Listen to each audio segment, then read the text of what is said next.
Le monde n'a pas changé, il change continuellement.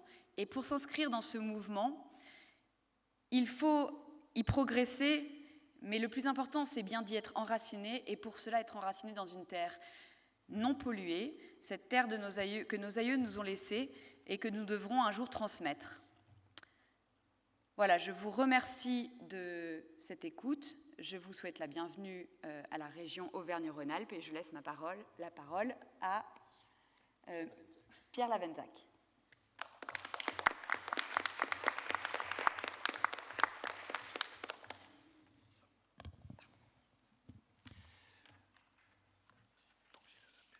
Bonjour à tous.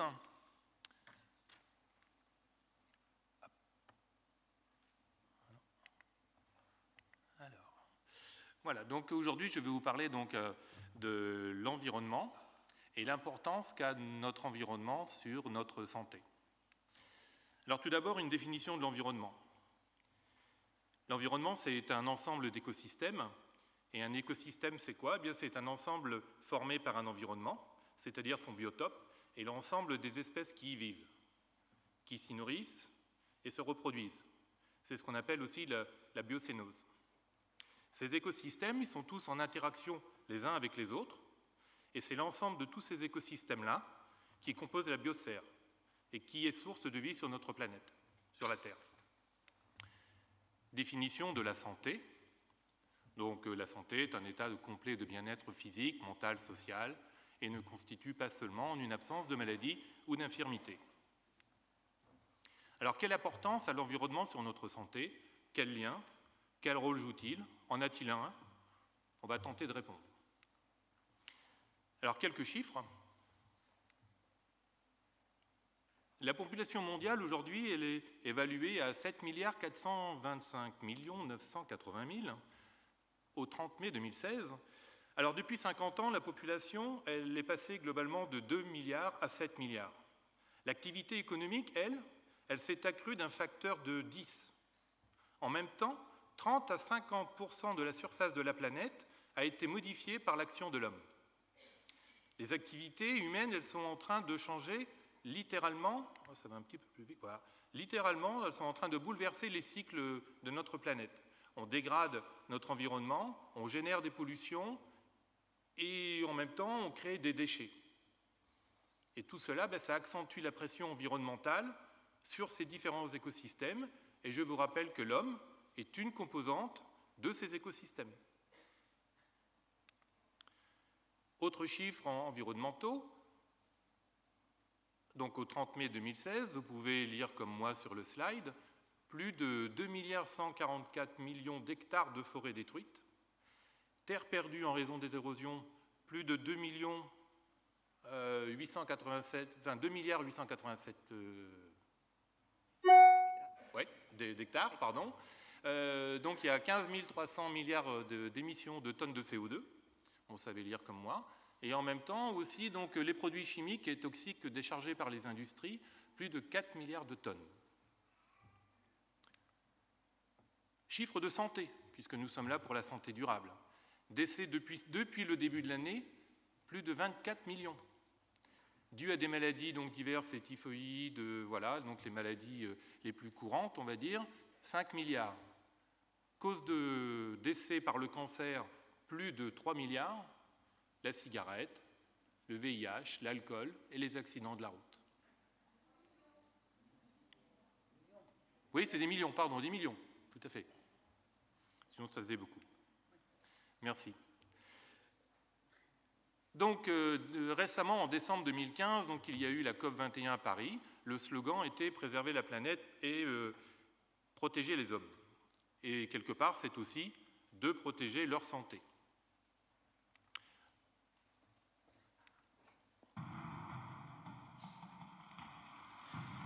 Un petit film pour vous rappeler qu'actuellement, 1 km² de forêt est déforesté toutes les secondes.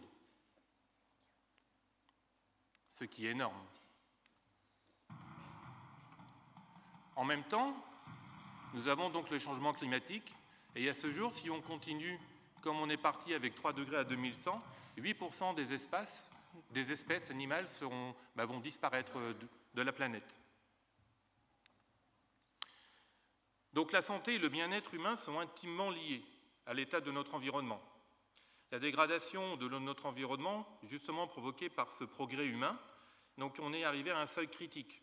On a la pollution de l'air, pollution de l'eau, les sols, les radiations de toutes sortes, les produits chimiques, tous les effets néfastes qui impactent l'environnement et qui indirectement et même directement vont nous impacter, nous, êtres humains. Le professeur Joyeux avait dit qu'on devait résoudre le cancer avant d'aller sur la Lune. Aujourd'hui, on est sur Mars et la situation sanitaire s'aggrave. Pierre Rabhi, lui, clame que soigner la Terre, c'est soigner l'homme. Quelques citations de Victor Hugo, je vous les laisse les lire.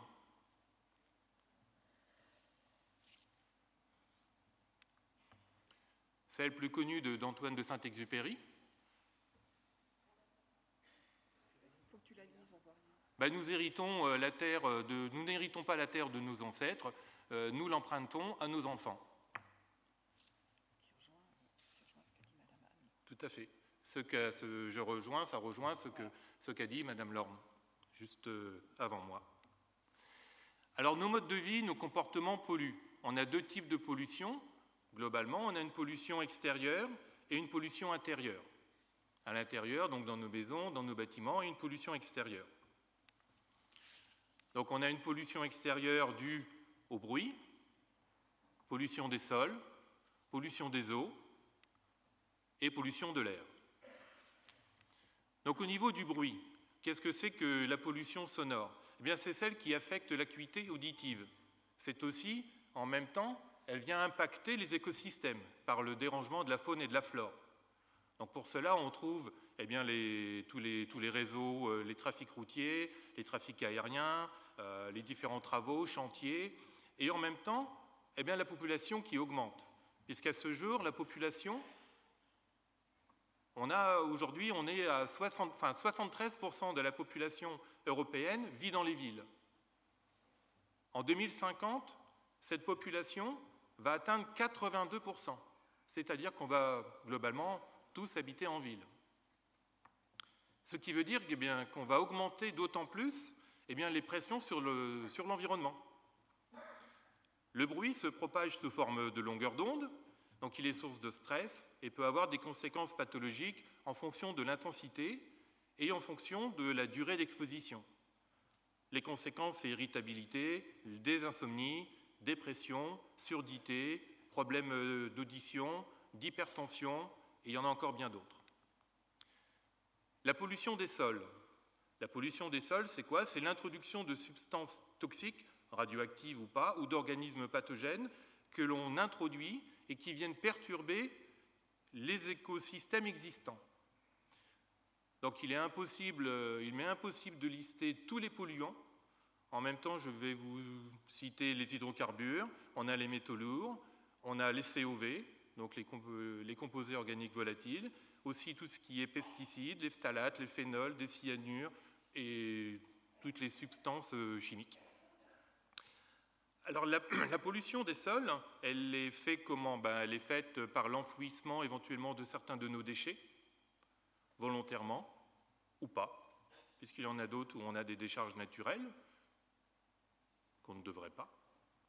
Il y a aussi, la pollution des sols est faite aussi principalement par l'usage irraisonné, on va dire, de produits chimiques dans l'agriculture. Et tout cela, ça a des conséquences non seulement pour la pollution du sol, mais par drainage ou par filtration.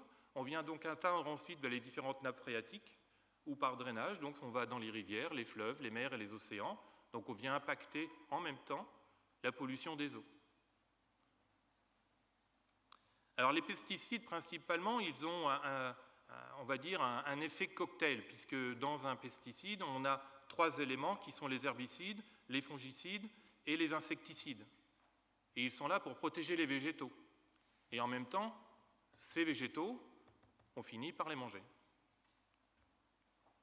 Dans des plats soit cuisinés, transformés. Les conséquences, ce sont des intoxications lourdes ou légères, des problèmes respiratoires, des réactions cutanées par des démangeaisons, des allergies. Et le plus grand risque, c'est vraisemblablement les toxicités chroniques dues aux perturbateurs endocriniens. Pourquoi? Eh bien justement, ils viennent interférer avec nos glandes endocrines, qui elles peuvent modifier donc, nos équilibres hormonaux. Toutes ces conséquences au niveau de nos glandes endocrines, eh bien, nous avons les troubles de la respiration, de la fertilité, en même temps les troubles possibles des troubles neurologiques. On peut aussi avoir des risques de cancer, principalement avec des désherbants comme le glyphosate. Également au niveau des OGM, donc les organismes génétiquement modifiés. Là, il y a risque de toxicité, risque infectieux indirect ou direct, risque immunitaire et même des risques cancérigènes. Et voire peut-être aujourd'hui, peut-être à l'avenir, des recombinaisons de notre ADN par celle des OGM. La pollution des eaux. Donc il y a deux types, on va dire, d'eau. Il y a les eaux de surface et les eaux souterraines. Donc là, les pollutions sont de différentes natures également. On a les pollutions bactériologiques, les pollutions par nitrate ou phosphate, dues donc effectivement à l'agriculture, de l'agroalimentaire. Les conséquences, eh bien, c'est le choléra, les typhoïdes et les diarrhées. Ensuite, on a tout ce qui est les pollutions médicamenteuses, par médicaments. Donc c'est un peu une nouvelle forme de pollution. Tous ces résidus de médicaments que l'on avale pour se soigner finissent, bon an mal an, dans nos urines, qui finissent eh bien, dans les stations de retraitement, mais qui ne retraitent pas la totalité des médicaments. Ces résidus, on les retrouve en rivières, fleuves, mers, océans, et une partie de cette eau de rivière ou de fleuve, on la récupère pour l'eau potable, après filtration, bien sûr. En même temps, il y a des traces, il reste des traces. Les conséquences, ce sont autisme, troubles du comportement, troubles de reproduction, sans compter tous les effets d'hermaphrodisme que l'on a dans les différents écosystèmes que l'on impacte. On a les pollutions par les métaux lourds, donc qui sont dues effectivement par les activités humaines. Donc là, on a plomb, mercure, arsenic, cuivre, zinc, il y en a encore plein d'autres. On a les pollutions par les PCB, même interdits, on retrouve encore des traces dans nos rivières et dans nos fleuves. On a la pollution par les hydrocarbures, donc avec les différentes marées noires que vous avez tous connues, les dernières en date, Erika en 1999, le Prestige en 2002, la plateforme Deepwater en 2010 dans le golfe du Mexique. Nous avons injecté des tonnes et des tonnes de béton pour boucher les trous, et en même temps, quel est l'impact sur les écosystèmes marins? On peut encore se le demander. On a aussi les pollutions radioactives qui ont été dues donc aux différents essais nucléaires, qui ont été arrêtés soit, et en même temps, on a des conséquences sur plusieurs milliards d'années. Et récemment, plus près de nous, donc, on a eu la centrale de Fukushima, où là, il y a eu donc, eh bien, des versements d'eau dans les océans. Donc, toutes ces conséquences-là, eh bien, ce sont des problèmes de cancer, des maladies d'Alzheimer, des maladies cardiovasculaires, et j'en passe. Il y en a plein d'autres. Un petit focus sur ce qu'on appelle aussi la pollution, le 7e continent, voire le 8e maintenant, c'est la pollution des plastiques.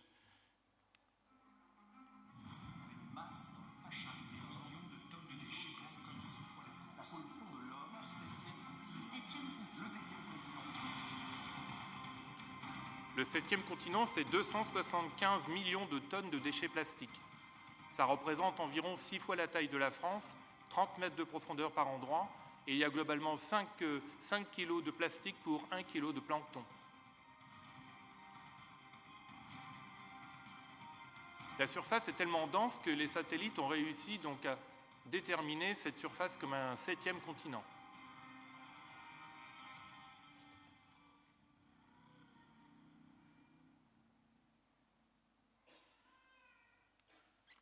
La pollution de l'air, maintenant. Eh bien, en France, elle est définie suivant le Code de l'environnement qui dit, en somme, c'est l'altération donc de la qualité, de la pureté de l'air que l'on respire. Pourtant, cet air, c'est un véritable cocktail. On a tous les polluants mais qui se promènent au gré des vents et qui tournent autour de la planète. Les conséquences, problèmes respiratoires, maladies cardiovasculaires, des allergies, des cancers et bien d'autres encore, sans compter la participation au réchauffement climatique et les effets de serre. En Europe, le coût de la pollution atmosphérique seul, elle est estimée à environ 6 000 € par seconde, soit 189 milliards d'euros en coût. En Chine, la Chine est le premier pays, triste record pour eux, à polluer à hauteur de 8,1 milliards de tonnes de CO2. Plus près de nous, en Europe, en Europe, nous polluons 3,8 tonnes par habitant, tonnes de CO2. Et toute cette pollution, donc ce sont des chiffres de la COP21 de décembre dernier, la pollution actuellement de l'air, c'est 3,3 millions de décès prématurés. Et au dernier rapport de l'OMS, l'Organisation mondiale de la santé, donc un rapport qui a été rendu public le 15 mars dernier, il y a eu 12 millions de décès dans le monde qui ont été dont la cause directe est la pollution environnementale. Donc plus proche de nous, je vais vous parler maintenant de la pollution intérieure, celle que l'on retrouve chez soi, à la maison, mais en même temps dans nos bâtiments, dans nos voitures, etc. Cette pollution, elle est invisible, et pourtant elle est présente, elle a des conséquences. L'une des conséquences économiques, elle est estimée aujourd'hui à 630 € par seconde, soit pour la France, et qui a un niveau de 20 milliards par an. Nous passons 85% de notre temps à l'intérieur, dans les maisons, bureaux, maisons, voitures. Nos modes de vie de consommation, qui sont aujourd'hui calqués sur des choix individuels, jouent un rôle important. Une mauvaise ventilation dans les maisons, cela fait donc de l'humidité, des champignons, des insectes, bactéries, les conséquences, l'allergie, et avec les pollutions CMR, donc cancérigènes, mutagènes, reprotoxiques. Sans compter tous les COV, les composés organiques volatiles que l'on a chez soi, que l'on retrouve partout, dans nos meubles, dans les mousses, dans nos télévisions, dans les smartphones, dans les meubles, qui sont eux, on les retrouve partout. Et donc troubles de cancer du foie, du rein. Et on a aussi toutes les particules fines qui, elles, pénètrent directement nos cellules. Ces particules fines, justement, donc les nanoparticules, elles sont invisibles. Dans nos travaux domestiques, elles représentent 45%. 45% des rejets des particules fines, on les retrouve dans nos habitations, dans nos voitures, dans tous les milieux clos. Juste une comparaison, l'automobile ne représente que 7%. Je ne la dédouane pas, mais ça représente 7%. Autre polluant que nous retrouvons à l'intérieur de chez nous, ce sont les produits d'entretien. Nombreux dans tous nos placards, pour avoir une maison propre, qui sent le frais et qui sent le bon. Et en même temps, nous avons des solutions d'acide, du chlore, des javels. Les conséquences, problèmes respiratoires, des brûlures, irritations. On a aussi des cassettes anti-moustiques, des diffuseurs de parfums automatiques. Nous avons également les produits de la cosmétique. C'est quoi ? Ce sont les savons, les parfums, les eaux de toilette, les crèmes, les lacs, les maquillages, les bains moussants. Tous ces produits contiennent des agents chimiques, des parfums de synthèse, des conservateurs. Les conséquences, allergies. Dans ces deux types de produits, que ce soit les produits de soins ou les produits ménagers, il y a ce que l'on appelle les tensioactifs, qui servent à quoi ? Agents mouillants, agents moussants et plein d'autres agents à l'intérieur.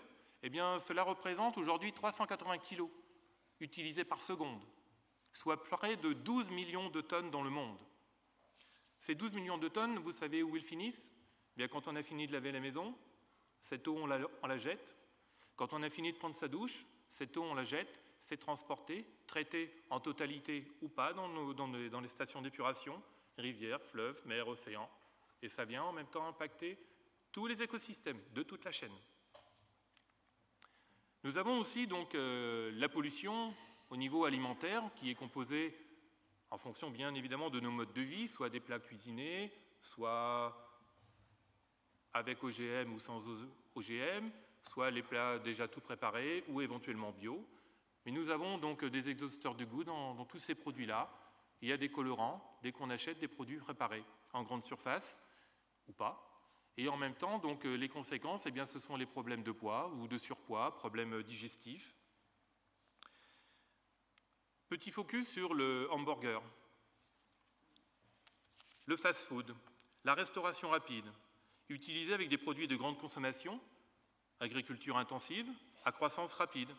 Le tout pour une consommation rapide, toujours plus vite. On ne prend plus le temps de manger sainement, bien manger, pour notre santé. Et en France, nous sommes les plus gros consommateurs de burgers. En 2, nous avons les Anglais, pour votre information, et en 3, les Allemands. La pollution électromagnétique, c'est quoi? Bien, c'est l'ensemble de tous les champs électriques et magnétiques qui nous entourent, qui ne sont pas d'origine naturelle. Alors on a quoi? Bien, on a les Wi-Fi, les Bluetooth, nos smartphones, on a nos télévisions, on a en même temps le réfrigérateur de la maison, les plaques à induction, tout cela, donc ce sont des appareillages électriques qui vont rayonner. Les conséquences, eh bien, les conséquences, ce sont des cas de leucémie chez les enfants, des cancers du sein, du pancréas, des risques d'infarctus, troubles de l'immunité, aussi maladie d'Alzheimer.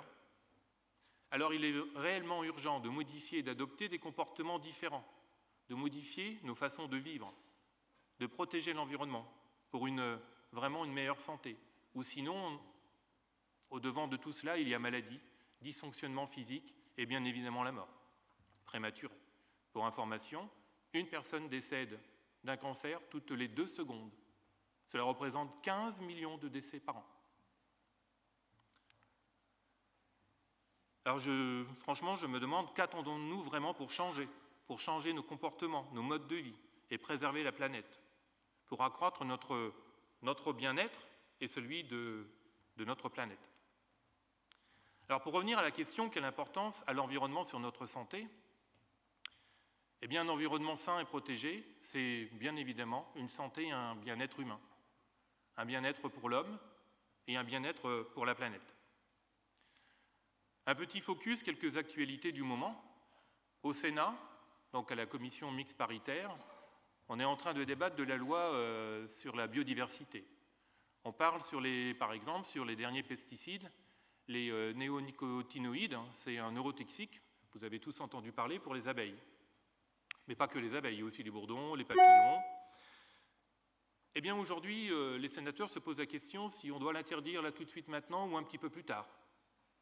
Peut-être un peu plus tard, après tout, ce ne sont que des abeilles. En même temps, la pollinisation des fleurs, c'est 1/3 de l'alimentation mondiale. C'est les pommes, les poires, les cerises, mais en même temps aussi les citrons, les artichauts, les brocolis. Et le rôle économique impacté directement avec cette pollinisation, elle a été estimée aujourd'hui à 152 milliards par an dans le monde. C'est quand même pas rien. Il y a aussi, les sénateurs débattent sur la suppression de la taxe sur l'huile de palme. On va peut-être la reporter un peu plus tard. Pendant ce temps, on va encore continuer à déforester et à planter des arbres pour obtenir une croissance rapide pour avoir de l'huile de palme. On va s'en servir pour le hamburger ou toute autre chose, puisqu'en plus, ça coûte beaucoup moins cher. Ils discutent en tout cas sur la zone prioritaire de biodiversité, à se demander si elle est utile ou pas. En même temps, cette loi, elle sert à la protection de la faune et des espèces. Ça veut dire qu'on ne va plus protéger ni les plantes ni les animaux qui sont en voie de disparition. Ça doit coûter de l'argent peut-être. Il parle également de supprimer ce que l'on appelle les espaces écologiques, la fameuse trame bleue, trame verte, qui est dans le Grenelle de l'environnement. Cette trame, pour information, c'est un outil d'aménagement du territoire. C'est intégré dans notre espace urbain, dans les plans d'urbanisme, et intégrer directement des écosystèmes environnementaux pour vivre ensemble. Et dernière chose que j'ai retenue, que j'ai voulu mettre lors de cette conférence, c'est aussi la suppression des dragages des fonds marins. On se pose la question éventuellement si on ne repousserait pas ça peut-être dans 5 ans. Et pendant ce temps-là, on va continuer à draguer tous les fonds marins. Je vous rappelle au passage que la France est le 2e pays qui possède le plus grand récif corallien. Après l'Australie, qui est le premier, donc avec la Nouvelle-Calédonie, etc., dont on a un récif corallien immense. Donc on va continuer à gratter, et on va détruire tous les écosystèmes marins. Dernière information, l'Union européenne, elle est en train de elle-même réfléchir sur ce que l'on appelle le glyphosate, l'herbicide chimique le plus vendu au monde. Pour information, le glyphosate rapporte à son propriétaire exactement 150 $ américains chaque seconde. Ça représente une manne, simplement que le glyphosate, 45 milliards de dollars par an. Alors il y a des choses qui changent dans l'agroalimentaire, dans l'agrochimie. Il y a des gros qui mangent des plus petits pour faire des très très gros, des immensément gros, qui vont pouvoir contrôler tous ces pesticides et contrôler notre alimentation et quelque part peut-être contrôler un peu notre santé ou pas, je ne sais pas. En même temps, je vous rappelle que le glyphosate a été déclaré par le CIRC, donc le Centre international de recherche sur le cancer, comme cancérogène possible pour l'homme et l'animal. Et dernière chose, donc le glyphosate pulvérisé dans l'agroalimentaire, dans les champs, eh bien, s'infiltre, arrive dans les nappes phréatiques, ruisselle, arrive dans nos rivières, fleuves, mers, océans. Réchauffement climatique oblige, évaporation plus rapide, précipitation sur nos terres, et bien vous avez le glyphosate qui vient quasiment rentrer dans le cycle de l'eau. Alors je pose la question, qu'attendons-nous vraiment pour changer ? Changer nous aussi, nos comportements et nos modes de vie, et de protéger notre environnement. Alors petit focus sur une manifestation qui a lieu le 12 juin au Grand Rex à Paris. Ce sont des microfilms, des petits films sur We Are Ocean, donc sur les écosystèmes marins. Donc la question posée, c'est l'avenir de l'humanité dépend de nous. Donc il est temps de changer, de protéger et d'agir, et de protéger notre environnement, à partir de maintenant et pour le futur. Voilà, je vous remercie de votre attention, et j'espère que sur cette présentation, elle a éveillé un peu l'importance de l'environnement sur notre santé et pour notre santé. Merci.